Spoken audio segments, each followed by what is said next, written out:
ಕಾರ್ಕಳ ಪುರಸಭೆ ವ್ಯಾಪ್ತಿಯಲ್ಲಿ ಕಲುಷಿತ ಕುಡಿಯುವ ನೀರು ಸರಬರಾಜಾಗುತ್ತಿದೆ ಎಂಬ ದೂರು ಕೇಳಿಬಂದಿದೆ. ಇದರಿಂದ ನಾಗರಿಕರ ಆರೋಗ್ಯದ ಮೇಲೆ ದುಷ್ಪರಿಣಾಮ ಬೀರುವ ಸಾಧ್ಯತೆಗಳಿದ್ದು, ಇದರ ಬಗ್ಗೆ ಕಟ್ಟೆಚ್ಚರ ವಹಿಸುವುದು ಅತಿ ಅಗತ್ಯ ಎಂದು ಪ್ರತಿಪಕ್ಷ ಸದಸ್ಯ ಶುಭದರಾವ್ ಮಹತ್ವದ ವಿಚಾರವೊಂದನ್ನು ಪುರಸಭಾ ಸಾಮಾನ್ಯ ಸಭೆಯಲ್ಲಿ ಪ್ರಸ್ತಾಪಿಸಿದ್ದಾರೆ.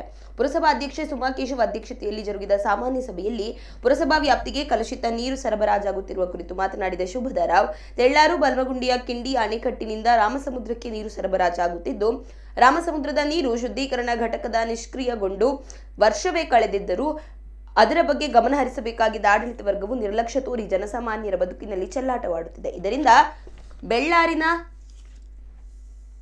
ಬಲ್ಮಗುಂಡಿಯ ನೀರು ನೇರವಾಗಿ ನಾಗರಿಕರಿಗೆ ತಲುಪುತ್ತಿದೆ. ಆ ನೀರು ಕುಡಿಯಲು ಯೋಗ್ಯವಿಲ್ಲವೆಂದು ತಾಲೂಕು ಸರ್ಕಾರಿ ಆಸ್ಪತ್ರೆಯ ಪರೀಕ್ಷೆಯಲ್ಲಿ ಬಂದ ವರದಿಯಿಂದ ದೃಢಪಟ್ಟಿದೆ ಎಂದು ಅಸಮಾಧಾನ ವ್ಯಕ್ತಪಡಿಸಿದರು.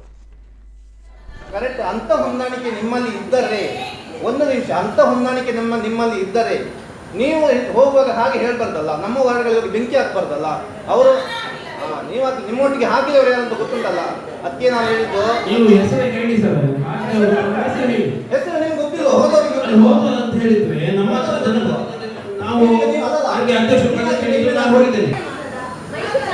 ಮೇಡಮ್, ಪೇಪರಲ್ಲಿ ಬಂದ ನಂತರ ಎಲ್ಲೋ ಮಾಡ್ತಿರಾದ್ರೆ ಪೇಪರಲ್ಲಿ ಅಲ್ಲಿ ಬಂದಿದೆ, ಎಲ್ಲಿ ಗೊಮ್ಮಟ ಬೆಟ್ಟದಿಂದ ಅಲ್ಲಿ ರಸ್ತೆ ಕುಸಿದಿದೆ, ಪೇಪರಲ್ಲಿ ಬಂದಿದೆ, ಜಿಲ್ಲಾಧಿಕಾರಿಯಿಂದ ಲೆಟರ್ ಬಂದಿದೆ, CM ಕಚೇರಿಯಿಂದ ಲೆಟರ್ ಬಂದಿದೆ. ಅದಕ್ಕೆ ಇಲ್ಲದ ಕಾನೂನು ಇದಕ್ಕೆ ಹೇಗೆ ಕಾನೂನು ಮಾಡ್ತದೆ ಮೇಡಮ್? ಹಾಗಾದ್ರೆ ಅದನ್ನು ನೀವು ಸರಿಪಡಿಸಿದ್ದೀರಾ? ಅದನ್ನು ಬಿಲ್ ಪೇಮೆಂಟ್ ಮಾಡಲಿಲ್ವ ನೀವು ಹಾಗಾದ್ರೆ?